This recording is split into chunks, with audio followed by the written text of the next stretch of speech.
Good morning all of you. स्वागत है आप सभी का एक बार फिर से महात्मा गांधी पीजी कॉलेज के ऑनलाइन क्लासेस में।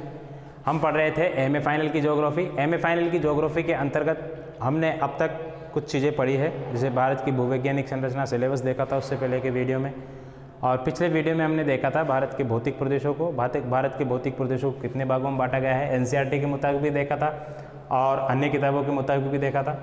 तो हम सबसे पहले लिखते हैं आपका क्लास एमए फाइनल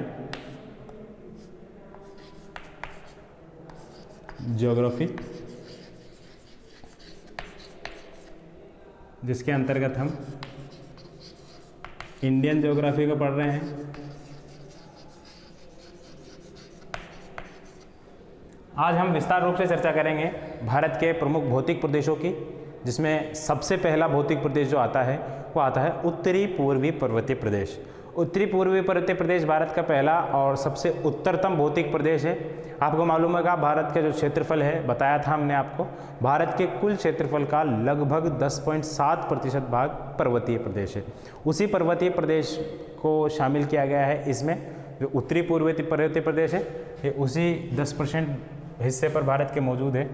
तो लिखिए आप नंबर 1 करके उत्तरी, देखिए नोट्स आप खुद बनाएंगे, हम इम्पोर्टेंट बिंदुओं को लिख देंगे इसमें। उत्तरी पूर्वी पर्वतीय प्रदेश, उत्तरी पूर्वी पर्वतीय प्रदेश। देखिए अलग अलग विद्वानों ने इसको अलग अलग भागों में बांटा है, किसी ने भौगोलिक वर्णन प्रस्तुत किया है, किसी ने प्रादेशिक वर्णन प्रस्तुत किया है, लेकिन इसको मुख्यतः दो आधारों पे, दो भागों में बांट करके पढ़ा जाता है। सबसे पहला भाग कौन सा है? सबसे पहला भाग है इसका भौगोलिक वर्णन। भौगोलिक आधार पर इस भौतिक प्रदेश को कितने भूभागों में बांटा गया है? भौगोलिक आधार पर इस भौतिक प्रदेश को 4 भागों में बांटा गया है। उत्तरी पूर्वी पर्वतीय प्रदेश को 4 भागों में बांटा गया है। लेकिन इससे पहले कुछ इसकी जानकारियां देख लेते हैं। देखिए उत्तरी पूर्वी पर्वतीय प्रदेश जो है कहाँ से कहाँ तक विस्तारित है? पाकिस्तान से लेकर के, पाकिस्तान जो जम्मू कश्मीर वाला हिस्सा है, पाकिस्तान से लेकर के ये कश्मीर, क्योंकि जम्मू कश्मीर नहीं कहेंगे इसको हम, कश्मीर, लद्दाख, हिमाचल प्रदेश, उत्तराखंड, हम भारत वाले क्षेत्र की बात करेंगे केवल। उत्तराखंड के बाद सिक्किम, बीच में नेपाल आता है, सिक्किम, सिक्किम के बाद भूटान आता है, और उसके बाद अरुणाचल प्रदेश,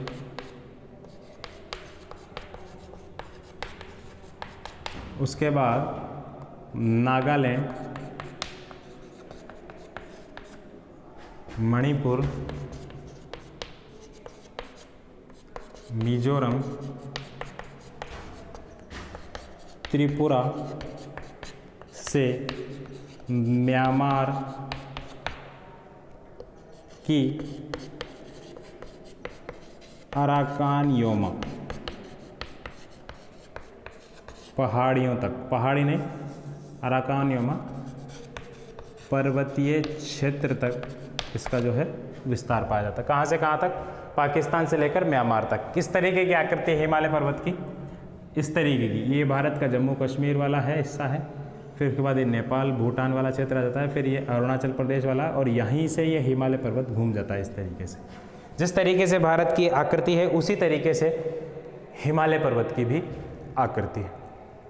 यानी कि कहा जा सकता है कि भारत की उत्तर पश्चिम से लेकर के दक्षिण पूर्व, यहाँ तक पूर्व कह सकते हैं, भारत की उत्तर पश्चिम से लेकर के पूर्व तक की सीमा बनाता है, पूरी सीमा बनाता है हिमालय पर्वत। इसीलिए इसको भारत के लिए रक्षक भी कहा जाता है। प्राचीन आक्रमणकारी जो भारत पर हमला कर सकते थे, मंगोल आक्रमणकारी खासतौर से, वो भारत पर इसीलिए आक्रमण नहीं कर पाए क्योंकि बीच में हिमालय पर्वत अवरोधक का कार्य करता था। इसके अलावा ये जलवायु के नियंत्रक भी कहे जाते हैं। भारत में जो जलवायु होती है, मानसून की जलवायु की एक इम्पोर्टेंट तथ्य है ये। इसके अलावा यहाँ से कई महत्वपूर्ण नदियाँ निकलती है, कहीं जो है सांस्कृतिक धार्मिक स्थान भी इसमें मौजूद है। ये बहुत इंडिया के लिए, भारत के लिए बहुत ज़्यादा महत्व रखता है हिमालय पर्वत। कई सारी जड़ी बूटियाँ वगैरह इसमें मिलती है। और बात की जाए इसकी आकृति की, इसकी आकृति पिन की तरह बताइए, हेयर पिन फोल्ड जिसको कहते हैं, बालों में लगाने का जो पिन आता है उस तरीके की इसकी आकृति बतलाई गई है। उत्तरी पूर्व मध्य प्रदेश ये भारत को तमाम एशिया से एक अलग प्रायद्वीप के रूप में देखता है। इसको भारतीय उपमहाद्वीप की संज्ञा दी गई है। हिमालय पर्वत की वजह से भारत एक उपमहाद्वीप है, क्योंकि किसी भी जो है आपका महाद्वीप होता है, किसी भी महाद्वीप को कोई भौगोलिक इकाई अलग करती है तो उसमें कुछ देश शामिल होते हैं, तो उसको एक अलग उपमहाद्वीप की संज्ञा दी जाती है। उपमहाद्वीप सब कॉन्टिनेंट, इंडियन सब कॉन्टिनेंट के नाम से इसको जाना जाता है, जिसमें 5 देश आते हैं। ध्यान रखना कौन कौन से 5 देश है? भारत, पाकिस्तान, श्रीलंका, नेपाल और बांग्लादेश। भारत, पाकिस्तान, श्रीलंका नहीं है, भारत, पाकिस्तान, नेपाल, भूटान और बांग्लादेश, ये 5 देश इसमें शामिल किए जाते हैं।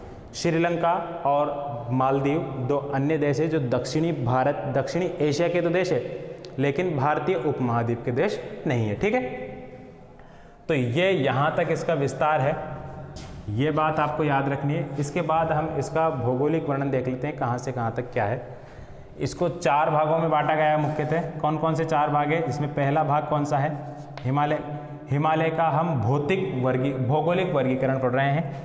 हिमालय का भौगोलिक वर्गीकरण टॉपिक डाल लीजिए आप, जिसमें पहला है ट्रांस हिमालय।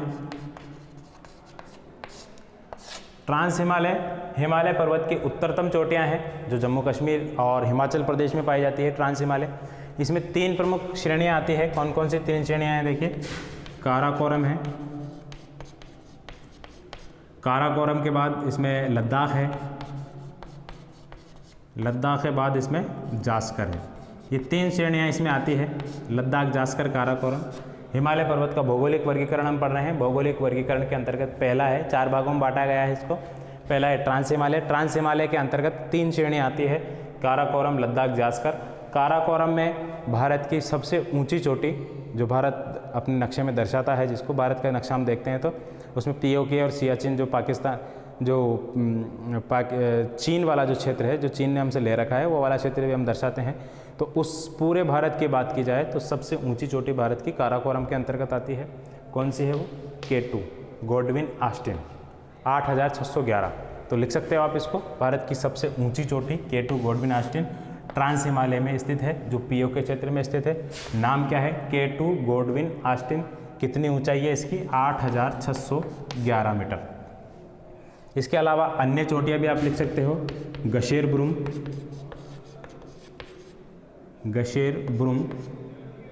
मशेरब्रूम, ब्रॉड पीक, ये कुछ अन्य चोटियां हैं जो कश्मीर और लद्दाख वाले क्षेत्र में पाई जाती हैं।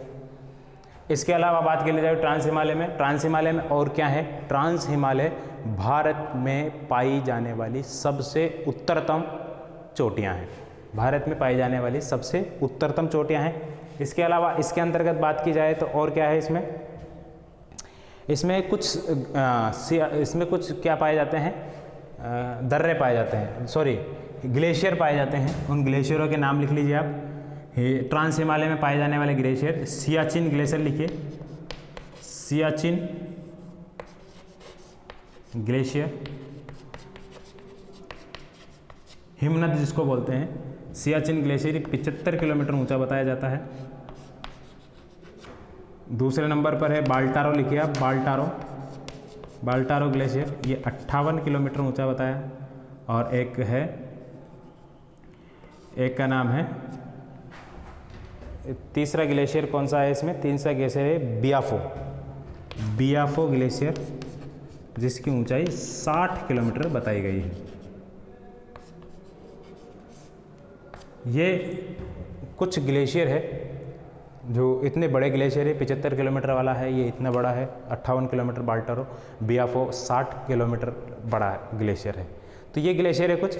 इसके बाद हम बात कर लेते हैं, 4 भागों में बांटा गया है। चारों भाग, पहला ट्रांस हिमालय, ट्रांस हिमालय के बाद महान हिमालय आएगा। तो एक आखिरी लाइन इसी में लिख लीजिए, ट्रांस हिमालय में आप, ट्रांस हिमालय और महान हिमालय के बीच शचर जोन, यानी कि इसका नाम है इंडो सांगपो भ्रंश पाया जाता है। शचर जोन इंडो सांगपो भ्रंश किसके बीच पाया जाता है? ट्रांस हिमालय और महान हिमालय के बीच ये भ्रंश पाया जाता है। इसके बाद नंबर 2 पे हम लिखेंगे, ये मिटा देता हूँ, ट्रांस हिमालय उत्तरी पूर्वी प्रदेश में पड़ रहे हैं।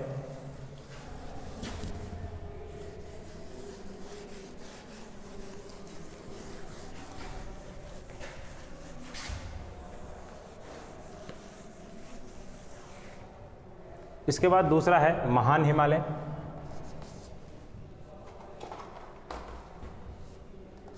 महान हिमालय या बृहद हिमालय या आंतरिक हिमालय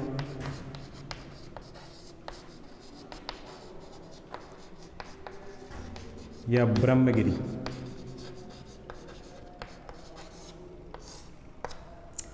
ये इसके नाम है। देखिए, महान हिमालय, ग्रेट हिमालय, इसमें क्या विशेषता है? यह है सबसे ऊंची चोटियां हिमालय की। इसकी औसत ऊंचाई कितनी है? औसत ऊंचाई इसकी जो है वो लगभग 6000 मीटर है और इसकी औसत चौड़ाई वो कितनी है? इसकी औसत चौड़ाई जो है 25 किलोमीटर लगभग। 25 किलोमीटर इसकी औसत चौड़ाई है।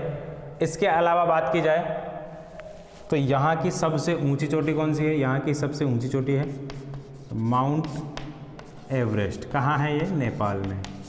माउंट एवरेस्ट कितनी ऊंचाई है? 8848 मीटर। अन्य चोटियों में कौन सी चोटियाँ हैं? कंचनजंगा। कंचनजंगा भी महान हिमालय का अंग है। ये भारत की अभी वर्तमान भारत की सबसे ऊंची चोटी है, 8598 मीटर। कहाँ है? सिक्किम में। इसके अलावा मकालू, धौलागिरी और नंगा पर्वत, ये कुछ इसकी अन्य चोटियाँ हैं जो किसमें है? महान हिमालय के अंतर्गत। महान हिमालय जो है इसका विस्तार अधिकतम नेपाल में पाया जाता है वैसे। और ये कहाँ तक है? कहाँ से कहाँ तक है? तो इसकी जो लंबाई है वो कहाँ से कहाँ तक है? सिंधु नदी से लेकर के, सिंधु से लेकर ब्रह्मपुत्र गौर्ज तक। यानी कि जहाँ से सिंधु नदी पाकिस्तान में प्रवेश करती है वहाँ से शुरू होकर के जहाँ ब्रह्मपुत्र नदी भारत में प्रवेश करती है वहाँ तक इसकी लंबाई है। इसके अलावा इसके अंतर्गत और क्या बातें हैं? इसके अंतर्गत कुछ और बातें हैं। ये भारत की सबसे लंबी पर्वत श्रेणी है। दूसरी बात क्या है? यहाँ जितने भी ग्लेशियर्स हैं, जितने भी दर्रे हैं, जितनी भी चोटियाँ हैं, वो सब क्या है? वर्ष भर बर्फ से आच्छादित रहती है। वर्ष भर बर्फ से आच्छादित रहती है। क्यों रहती है बर्फ से आच्छादित? क्योंकि यहाँ पर क्या होता है? यहाँ पर ऊंची चोटियाँ होने के कारण हमेशा बर्फ़ जमी रहती है। इसलिए यहाँ के दर्रे हो, चाहे यहाँ की चोटियाँ हो, चाहे यहाँ के ग्लेशियर्स हो, वो सभी वर्ष भर जमे रहते हैं। इसके अलावा क्या बात है? इसके अलावा यहाँ पे कुछ जो है बहुत ही अच्छे हिमनद पाए जाते हैं, जिसको मिलाम हिमनद, गंगोत्री हिमनद, धार्मिक दृष्टि से इम्पोर्टेंट है। मिलाम हिमनद, गंगोत्री हिमनद और सिक्किम में जेमू हिमनद, जेमू, ये जेमू हिमनद यहाँ का इम्पोर्टेंट हिमनद है। इसके अलावा एक इम्पोर्टेंट बात इसमें लिखने की है, वो इम्पोर्टेंट बात आप यहाँ लिखिए। इम्पोर्टेंट बात क्या है? देखिए, यहाँ कश्मीर में एक प्रकार की मिट्टी पाई जाती है, चीका मिट्टी। चीका मिट्टी पाई जाती है, जिसको कश्मीर में क्या कहा जाता है? करेवा। करेवा कहा जाता है, ध्यान रखना है। करेवा, केसर, जिसको जाफरान भी कहते हैं, इसकी खेती के लिए प्रसिद्ध है। कश्मीर में ये मिट्टी पाई जाती है। कौन सी मिट्टी है? चीका मिट्टी। एक चीका मिट्टी किसके लिए प्रसिद्ध है? केसर की खेती के लिए, जिसको क्या कहते हैं? करेवा। इसको करेवा कहा जाता है। बात की जाए इसके बाद इंपॉर्टेंट चीज़ वही लिखना है अभी, ट्रांस और महान हिमालय के बीच में जैसे लिखा आपने, महान हिमालय और लघु हिमालय, इसके बाद हम पढ़ेंगे। इन दोनों के बीच में एक भ्रंश पाया जाता है, उस भ्रंश का क्या नाम है वो भी लिख लीजिए आप। महान हिमालय और लघु हिमालय के बीच में मुख्य केंद्रीय भ्रंश पाया जाता है, मुख्य केंद्रीय भ्रंश पाया जाता है, जिसको अंग्रेजी में मेन सेंट्रल फॉल्ट के नाम से जाना जाता है। ये एक इम्पोर्टेंट बात लिखिए, महान हिमालय और लघु हिमालय के बीच में मुख्य केंद्रीय भ्रंश पाया जाता है, जिसको क्या कहा जाता है? मेन सेंट्रल फॉल्ट अंग्रेजी में इसको कहा जाता है। अब लिखिए लघु हिमालय। लघु हिमालय की बात कर ली जाए तो लघु हिमालय जो है, इसको मिटा देते हैं हम, नंबर 3 है।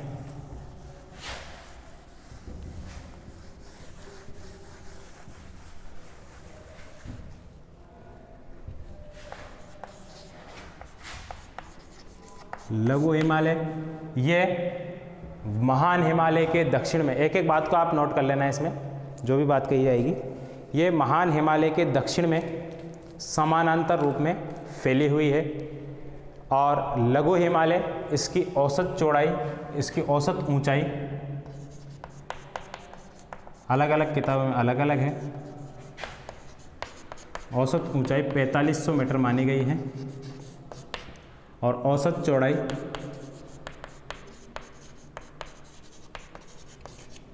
वो मानी गई है 60 से 80 किलोमीटर। औसत ऊंचाई इसकी इतनी है और औसत चौड़ाई इसकी 60 से 80 किलोमीटर है।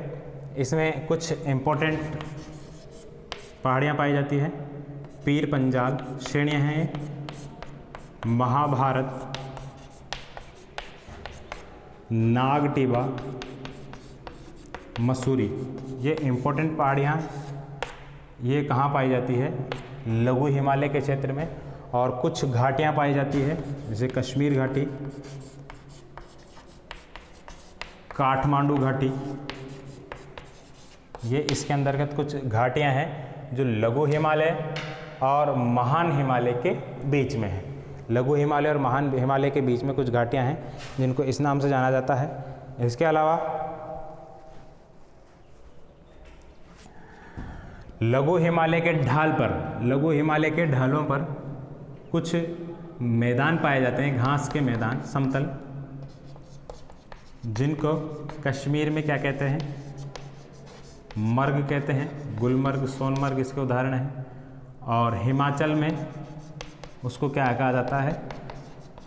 बुग्याल या पयार। तो ये कुछ इसके संदर्भ में बातें थी। इसके अलावा इसमें और कुछ इम्पोर्टेंट है नहीं। हाँ, एक दो चीज़ और इम्पोर्टेंट लिखिए, इसमें कुछ स्वास्थ्यवर्धक स्थान पाए जाते हैं। विश्व के स्वास्थ्यवर्धक स्थानों में उनका नंबर आता है।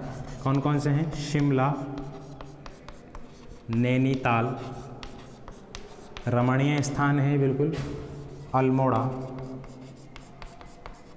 रानीखेत, दार्जिलिंग, ये कुछ इम्पोर्टेंट और स्वास्थ्यवर्धक स्थान हैं।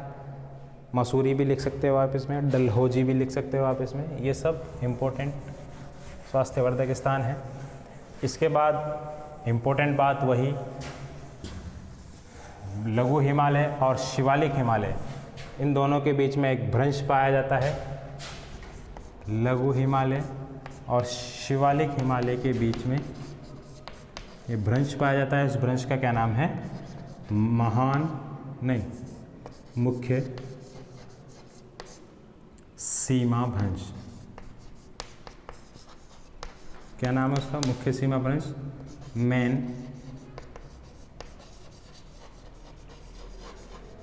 बाउंड्री फॉल्ट, ये इसमें भ्रंश पाया जाता है। अब अगर बात कर ली जाए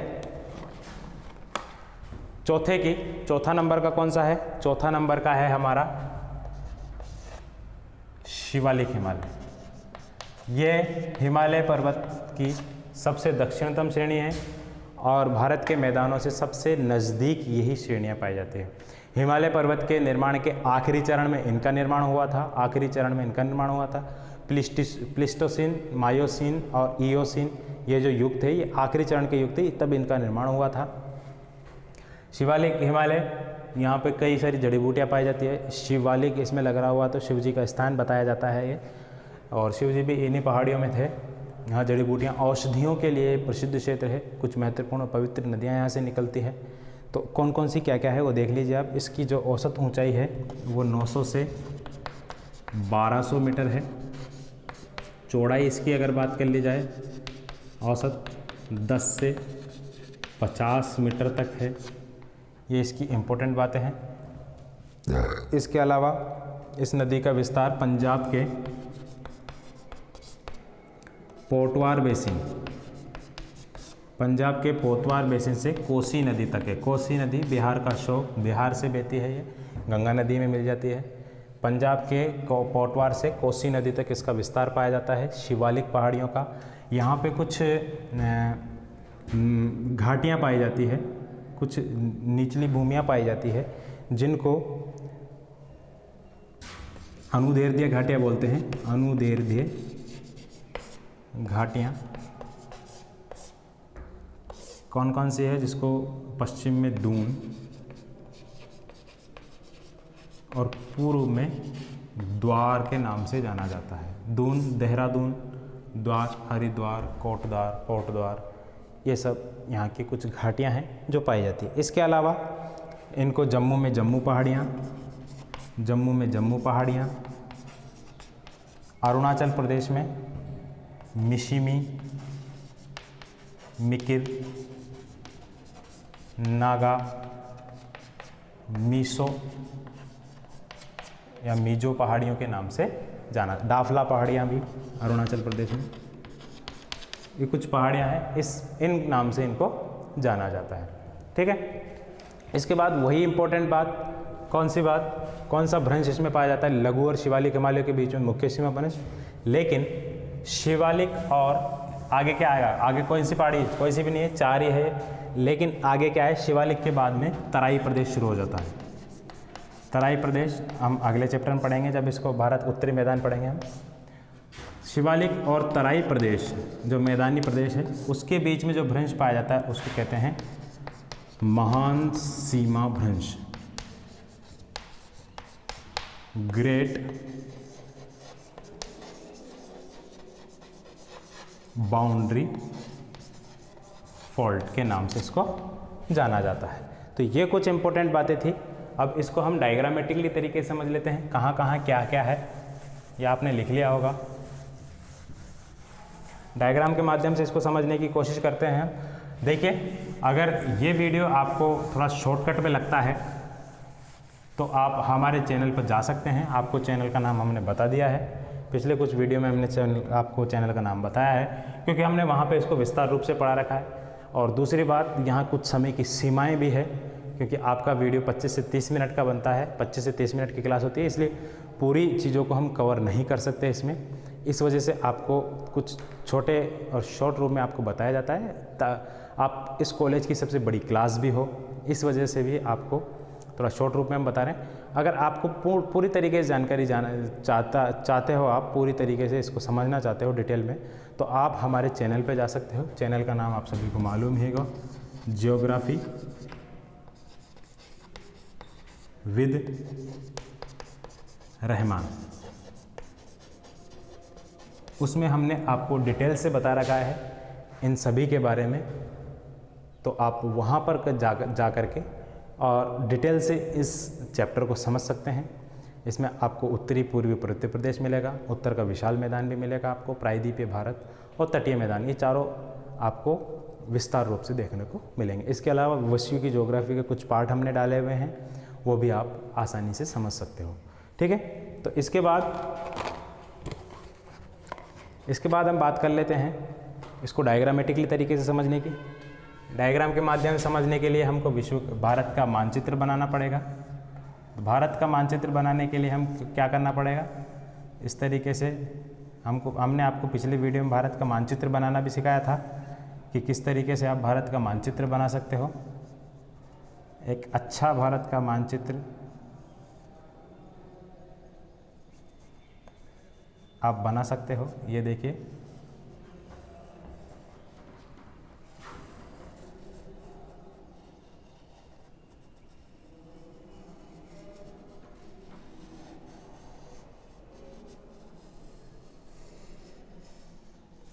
बस हमको इतने से मानचित्र की आवश्यकता है। दिख रहा होगा आपको साहब, बहुत अच्छी तरीके से दिख रहा होगा। ये हमने बनाया है उत्तर और ये हमने बनाया है पूर्व, उत्तरी पूर्वी भारत को हमने बनाया है। इसके अंतर्गत यहाँ पर जो है काराकोरम की पहाड़ियाँ पाई जाती है, इसी के नीचे लद्दाख पहाड़ियाँ पाई जाती है श्रेणियाँ, और इसी के नीचे जास्कर श्रेणी पाई जाती है, इसके नीचे पीर पंजाल श्रेणी पाई जाती है। तो देखिए ये तीनों श्रेणियाँ मिलकर के इसका निर्माण करेगी ट्रांस हिमालय। ये है ट्रांस हिमालय। इस ट्रांस हिमालय में प्री कैम्ब्रियन युग से लेकर के वर्तमान टर्शियरी युग तक की पहाड़ियाँ पाई जाती है।